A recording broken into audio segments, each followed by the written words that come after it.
everyone. Welcome to Build Brunch, the daily morning show where we talk about the latest topics in pop culture. I'm Brittany Jones-Cooper. I'm Shannon Coffey. I'm Allie Colbert. And I'm Lucas Tim. Hi everyone. Woo!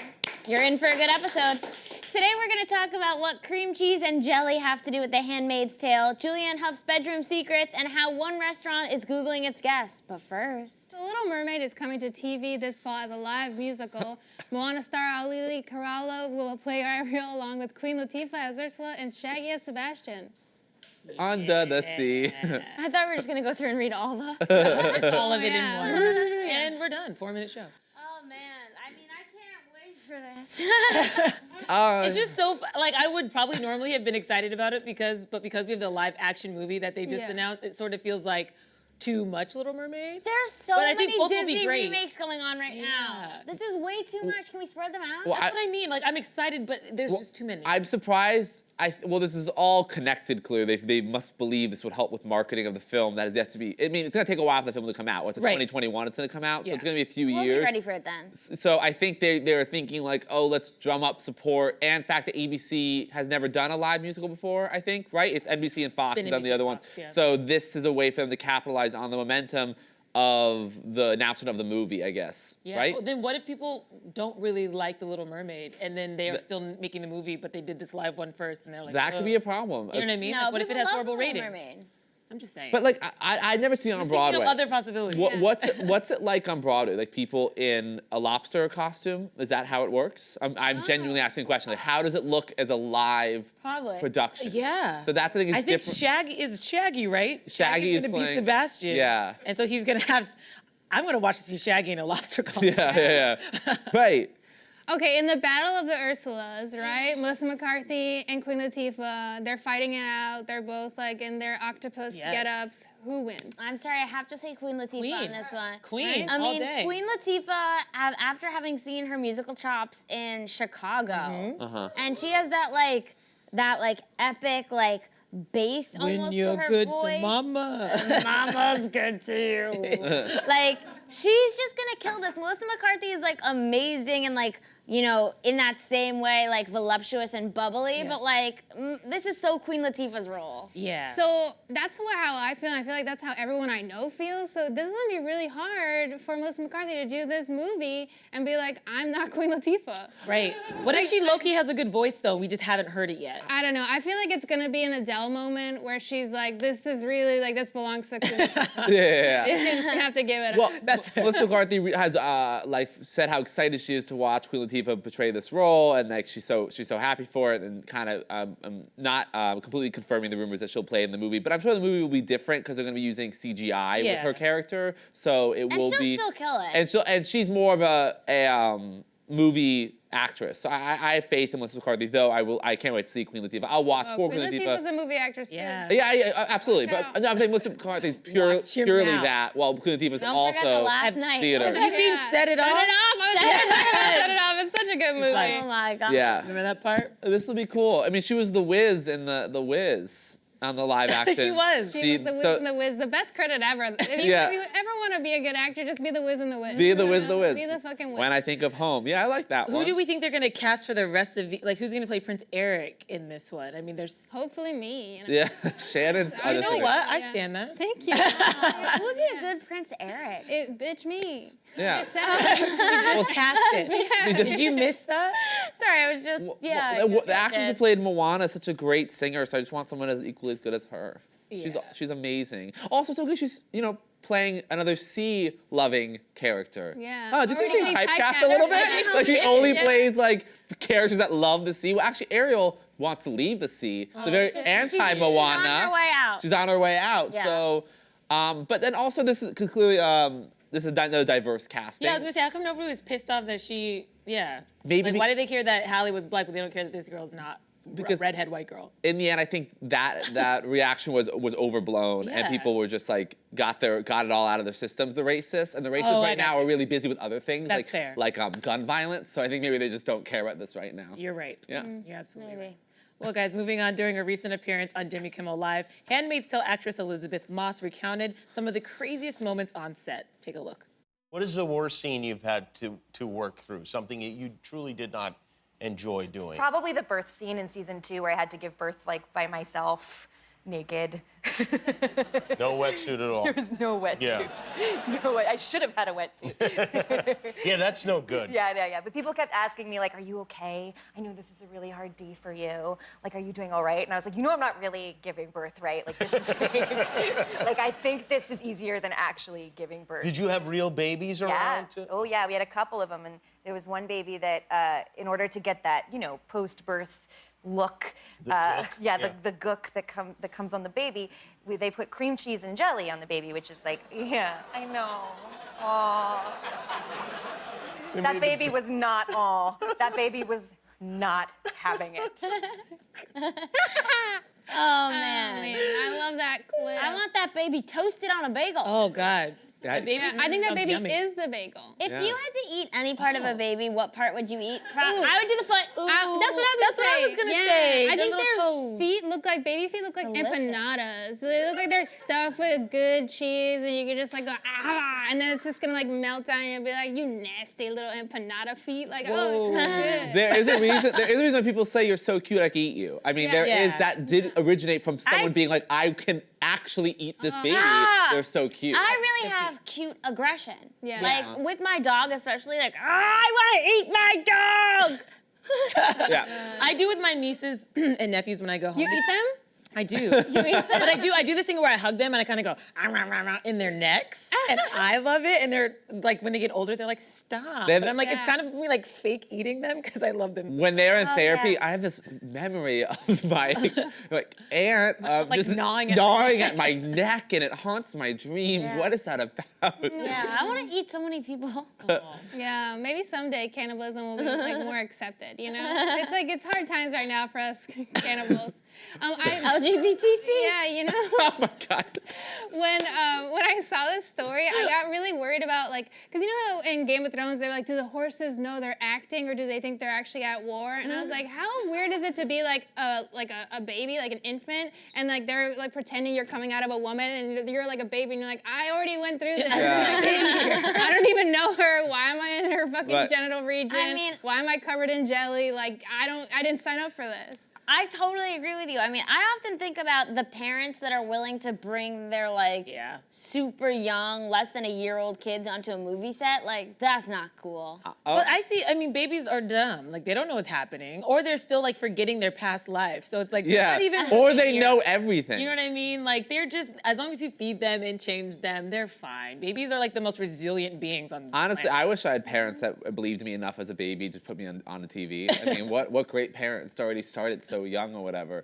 Yeah, Liz, you guys been watching Handmaid's Tale this season? Oh, yeah. Yeah. It's been basically can sum up between looks to the camera like this and just whispers. That's essentially this whole season. You just Yeah. close on Elizabeth Moss one like this, and then she'll be like, we have to take down Gilead, free the children. And that's it. That's the entire season. It was sort of a lackluster season in comparison to the first ones, for Yes. sure. But I'm hoping they only did that because they knew they already had a fourth season. Well, the finale airs tonight. Right. And Oh, see, I already finished. Oh, so you finished the whole thing, so you know. Okay, so I'm hoping And the finale's I would exciting. just say, like, I think they leave a lot of room open for another season. Okay, good. Because I was a little bit like, I don't know if I can watch this anymore. Yeah. And I love the show. Yeah, I hope. But the scenes are really intense. Like the one she talks about, and I think that's in the second season. Yeah. It was so intense because it's really just her for most of the episode. Yeah. And I would already think like that would be such an intense episode to film. And then she does mention she's like naked in front of a fireplace, like giving, like that would suck. Just as roaring. That seems so traumatizing. She's like, "Rah!" And you're like, oh god, like I feel so bad for the audio person Right. being Yeah. like, yeah, the levels are great. She's Elizabeth Mel. Moss just Keep going. screaming. Yeah, like please stop screaming. And then do you remember at the beginning of that season, for me, I feel like one of the most horrific scenes to film would have been when all the women are getting marched into that stadium. Yes. And the nooses.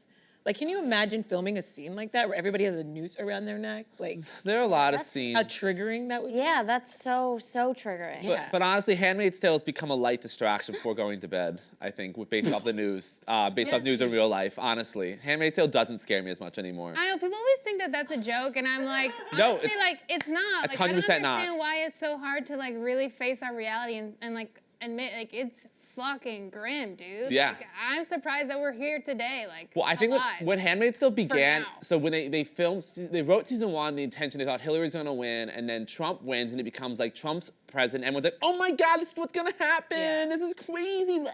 And then as times progress, reality has just, not literally, of course, Handmaid's Tale is brutally, they murder, but it just has surpassed in so many horrible ways that the show is like no longer, almost like the way Veep and the antithesis of that. Veep was like a comedy, but reality was kind of normal, and now reality caught up to how ridiculous that was as well, and then the polar opposite way, they caught up to how grim it is. It's just like Handmaid's Tale is like, it's interesting where they're finding their role is now in society as, as a show. Yeah, I do think it's one of those shows where obviously Margaret Atwood wrote a beautiful book and the first season really stuck to that. But I do think it really came alive second season when they could react a little more to what we were going through now. And it felt like that's very rare for the second season to be, I think, better than it was in this case because of what's going on in our society. Yeah, I want them to explore like more how the United States fell apart. Like, and take from the headlines of like, maybe they could take from like actually like what is happening right now. I think that'd be interesting to explore. And it's just live footage. Live footage is just like Trump just saying, misspelling his name, saying Toledo instead of Dayton, like, and like, this is how it happened. Yeah. I love it. God bless America. Julianne Hough and husband Brooks Lake have revealed some intimate details about their sex life. In recent episodes of Lake's podcast, What Men Think, the duo dished on everything from toe sucking in the bedroom to visiting a sex coach and more. I don't know why every single episode of this show we're talking about toe sucking. I know. I have no idea why that happens, but truly, if you don't fuck and suck a toe once in a while, you are lame in bed. I agree.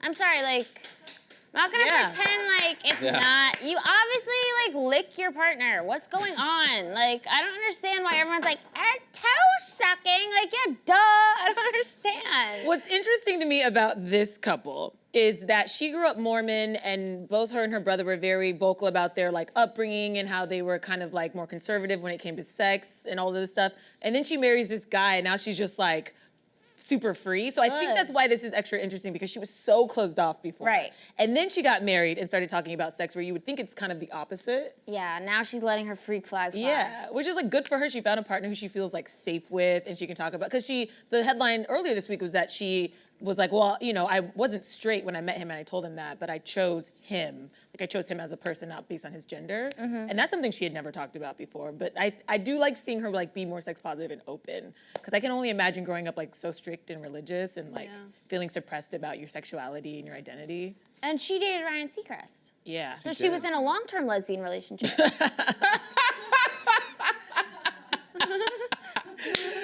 So yeah, she wasn't having any sex at all with him. That was good. That was good. That was really good. Me and Lucas both really did. I love that. That was funny. Yeah, she's cool. Yeah, I like her. Cool. Talented, sex positive. They're a hot couple. I'm into it. Yeah. Go to a coach. Find out what you like. Be satisfied. Don't take mediocreness. Yeah. Wow. Woo! Listen to Lucas. I'm all for it. Couples. I mean, the I've problem never is felt this energy sex from What's him. happening? I don't know. I am delirious right now, and I'm dead on the inside. So I'm just going with it. I think his CBD infused drink hit. A week later.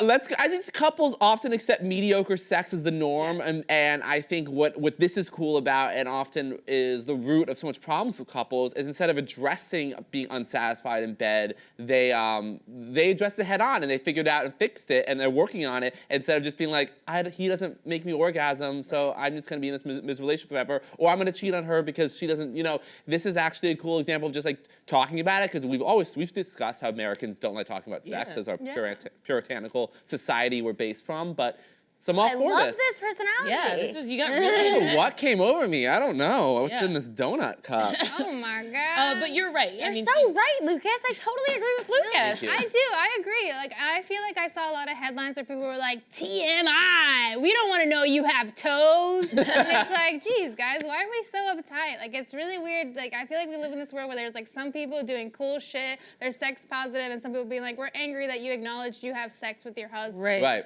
And it's like, what? Also, like, there's so many other things to actually be angry about. Like, I don't know about being angry about, like, some celebrity couple talking about sex. Yeah, I don't know why people care, especially like you said, they were talking about it in such a helpful way. Yeah. Like she essentially talked about, that book Love Languages, which is so popular and helps people in relationships. They found like their sex language, and once they knew that, they could better communicate with each other and ask for what they wanted. And I'm like, in which way is this TMI other than the toe thing, which again, we all have toes. It's like Yeah.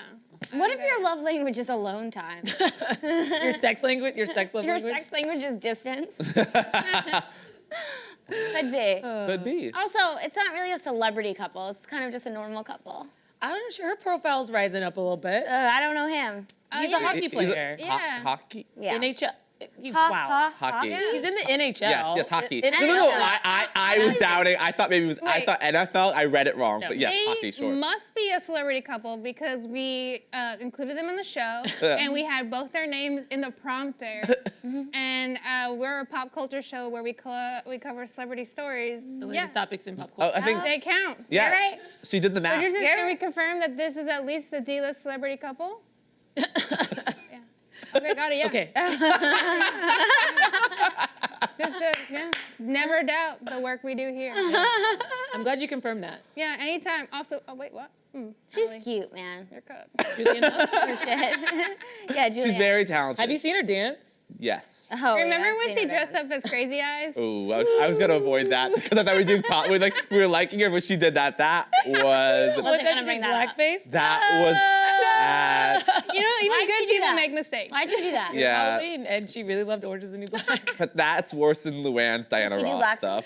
Yeah, She did. literally did She blackface. She did do blackface. How long ago was that? Not that long. Oh, like Se- 4, Season This season is 102. one, 5, yeah. 6, 7. She showed up to like a party, Well, like with public. 6 years ago, women were still like being raped in the workplace. That's still happening. Yeah, that has not. No, but changed. there weren't any movement around that. Right. Yeah. Now it's the whole thing is like, stop this. Well, I mean, blackface has always been bad. Though. Yeah, it was. Yeah. Even then, people were Since like minstrel show. No, you're know, right, like, you're right. It was. I'm just saying. And you know what? They every day- covered her Halloween costume, so I think even then she was considered somewhat Yeah. of a celebrity. Wow, okay. I'm just, edit me out. Truly. Guys, an elite restaurant on the Upper East Side reportedly Googles guests to keep out poor commoners. Located on Madison Ave and 92nd Street, Fleming wants to limit guests to special people only, and the richer, the better. I mean, back to the way it should be. Yeah, absolutely. Let's make it exclusive and let's segregate people. 'Cause that worked out well the first time. I feel like we should go protest outside of this place with just wearing rags. You know what I mean? Just like post up like those That guys scene with from the Les big Mis. rat and you would like, sing, do you hear the people singing the song? Da, da, da, da, like waving that French flag. Like, yeah, Brittany, let's lead the protest. And then meanwhile, like, oh, Lucas, you can come in. Oh, bye. I just sit down with my. oh yeah, the moment I get in, abandoning That's the thing, the all moment of we you. get in and we're like, oh, peace, we're gonna have a meal. This is like Upper East Side at its worst. I think gives That's the Upper why I East Side a hate the bad Upper name. East Side. So I'm bummed about this but it's not new. I mean, in LA, I've heard of restaurants, they always look people up, they keep a file on them. But there it's who you know, how famous you are, your Instagram followers, here, just how rich you are and whatever. But, this article mentions a couple of the people they let in is Ivanka Trump. So Right. she's trash. So, I mean, get over yourself, okay? So, There's yeah. also, like a bunch of old people like Rob De Niro and Paul Yeah. McCartney. Like they're dope and iconic, but like I'm not trying to hang out and drink with them. No. I don't Yeah. want to go to a place where they are. Paul McCartney? Not really. Oh, I like him. There's a Beatle. I mean, He's a Yeah. Beatle, but like, yeah, I'd take a picture and be like, who's cooler? Who? A lot of people. there's like cooler places downtown with like more exclusive, like Lilia. Let's go go to there in Brooklyn with like. Also, look at this restaurant. I'm sorry. This looks like the most boring ass, crusty ass place I've ever fucking been. Like that looks like Right. a Chipotle on a fancy day. Go fuck yourself. Like, they're like celebrities, elite people only. We don't want the poor commoners. I'm like, then have some fucking class and style, you stupid ass. Yeah. Like I wouldn't even take a shit there. Fuck Yeah. this place. Are you glad for that? It looks so bad. It's just, So I'd bad. rather take a shit in an Amazon customer's backyard. Yeah, dude. Like, look at it. It just like it doesn't even look Stop. fun to be doesn't in. look bad decor too. What the I fuck mean, are those black chairs with the holes in the back? my Like, is that patio furniture? Are we in a These are cafeteria? Italian. Yeah, this Those looks are like Italian someone chairs. made a restaurant in the corner of Grand Central Station. It looks just like that. Like, what's going on here? Oh, this is owned by some big billionaire, and it's just And it's 3 Michelin stars, and they right? just can whatever. It's not cool. But I'm with you. It does look like a lame restaurant, and it looks like the Upper East Side is lame. Like, Excuse nobody me. goes to the Upper East Side to hang out. Excuse me, I'll be there tonight because my grandpa's in town. Yeah, because your grandparents live there. But it's like, Is your grandpa Paul McCartney? Because No. him. I actually think my grandpa would never go to a place like this. He'd be like, this is so stupid. I actually think that the Upper West Side is so much cooler I than the agree. Upper East Side. Like the culture and More just international. the feel of it. The vibe. It just feels a lot more chill. I mean, I don't like the stuffy stuff. No, the Upper East Side is like old white money, and the Upper West Side is like new, cool European money. Yeah, yeah, That's maybe. Brittany's analysis. Let her have it. The Upper Side is way more international to me. The Upper Side? The upper West Side, the of Upper Side. Manhattan. But the Upper East Side does have, you go like to First Avenue, there's some like cool, the bars, it's developing, it's becoming younger, more people are moving up there because it is cheaper to live up there. Oh yeah, but relatively we're speaking. talking like Park Madison, Park, Fifth, or Fifth, like, I know, yeah, that's- anything like over is for poor people. Do you think our viewers in the Philippines are like, what the fuck are they talking about? What is the upper side of the fucking the West and the European money? The European money up, our Philippine Jews, we love them so We much. love you so much. So, you know, I'm not going here. I don't need to go What do here. you guys feel? How do you guys feel about these like exclusive kind of clubs though? Like there's the Soho House, there's the Norwood. There are these like exclusive places. They're not as obnoxious as this place sounds. No, I mean the Soho House I feel like isn't even that exclusive. Like I've been there and I'm definitely a fucking peasant. I've been there like 5 times. Okay. Yeah, I mean, because if you're a guest of someone, I think I don't like it. You know, with Lilia, like apparently Jennifer Lawrence had to wait for her table. Yeah. That's more based because the food's so good. So it becomes so exclusive because it's so hard to get into because it's such a good establishment. That I can respect. Based off, you know, it's the food, it's the pricing, whatever. I get that. This is just purely just they look you up and they determine your worth based off how much money you have. And Yeah. I will never support that because we all know people with tons of money are horrible human Right. beings. And that's the problem where our country is right now. I don't support And I it can't at wait till all. Elizabeth Warren leaves a fucking plan to shut this place down. You know she's going after this restaurant. Elizabeth Warren would walk in and be like, we're shutting this place down, taxing all of you, and paying for healthcare. Woo! So intense today. I have to be, because if not, I'm gonna be just dead on the table. I have to like just be intense. I love it. I want to keep you talking because the So let's intensity is talk lovely. more about just random things. Well, What let's should we- talk about selective. What about like selective? Me dating apps? out. Like Raya. Oh, Well, how do you feel about I've not those? gone on Raya. I'm on a wait. Raya. I'm on a wait list. Oh, they I'm didn't let on me it. on. So thanks a lot, Raya. When I remember I used to hear Ryan and I'd be like, man, like people in the biz, and like I've swiped for you, and it's a lot of like dudes being like, I'm a DJ or I work. lot of like, DJs. It's like, and I looked at them, and there's not quality people out there. So I'm like, if this is what the exclusive net brought in, like, Great. man, you got a weak ass net with like big ass holes, because there's some uglies getting through, like. I mean, the reality is that is a big asshole because I slipped through the net and I'm certainly not Well, rich you're like or the famous. greatest catch on there. Oh, thank you so much. Yeah, you're a catch. Thank you, guys. I'd just sign up to try to trick you into dating and I'd be catfishing you. Like, that's it. Like, other than you, there's like nobody on there. I'm on there. Are you? I'm on the work one though. Oh. Oh. We already work together. Yeah. I know. I'm just looking for new coworkers. Yeah, I'm not on that. Well, good luck with that. We'll get you on. I don't need it. Yeah, oh my God, he's always covered in fluids. He like looks Yeah, at like when he comes in the morning before they put makeup on him, they have to He's get in a his dry embryonic towel and just like take off all the cream cheese and jelly. He's reborn every day Every day. out of a sex cocoon. Yeah, I don't need no Raya. I'm at that sex club we talked about Yeah. 4 months ago every day. What was it called Oh again? yeah, what was it? I don't know, but I feel like you should call it Sex Cocoon because I really like that name. Ooh, you should start that. Start your own. Sex Cocoon. Start your own exclusive sex restaurant called Sex Cocoon. Yeah. No, I don't want to cook. You know, it's Right. so much work, and like I think if you're gonna be a restaurant, your whole plan shouldn't be like we fill it with a bunch of ugly rich people. It should be like your food should be good. Yeah. The ambiance should be. Well, again, I nice. think it's 3 Not Michelin that. stars, so I think the food is good. Have we heard anyone talk about the food? No, we're only talking about this stupid Google system. Right. And also, like when you Google people, you don't even get the truth. Like if you Google someone's net worth, it's usually a lie. Like I've Of Googled course. so many people that I know, and I'm like, yo, this is your net worth, and they're like, no, No, it's not. it's a lie. Yeah, like when I would Google the Real Housewives net worth, whatever, and they would always like be way inflated or way whatever. inflated. Carol Radswell had a great one. They're like, they say Carol Radswell's worth $50 million, and she wrote LOL in pesos, baby. like so she had a funny reaction to that. What's your net worth? Let's count it. Okay. Mine would be $10. like 2 bags of Cheetos, an iced coffee, and like Right. 2 nights at an Airbnb Uh-huh. Oh. in like Arizona. I think I've like my collector items are worth more than me. You What know? is that? Like I have Lord of the Rings collector. collector. Like I have like Madonna, like her sex book and stuff. Like that's a collector item. Yeah. I was gonna say my net worth is probably like 5 Beanie Babies. I think I still have 5 that I'm just like holding on to, and that's all I have. Of the original ones though. Yeah, with the TY little sticker and everything. Oh damn, Brittany's rich. Wow, watch out. Look at those shoulders. They're going. They're going. I'm gonna cash that. You should sell those on eBay. And I got the bald eagle, and he was really. You could get into this restaurant. They just said net worth 5 original 5 Beanie Beanie Babies. Babies. They would let you in. I have an unopened Barbie Millennial Barbie. Oh. Yeah. Is that a collector's thing? I think so. I don't know.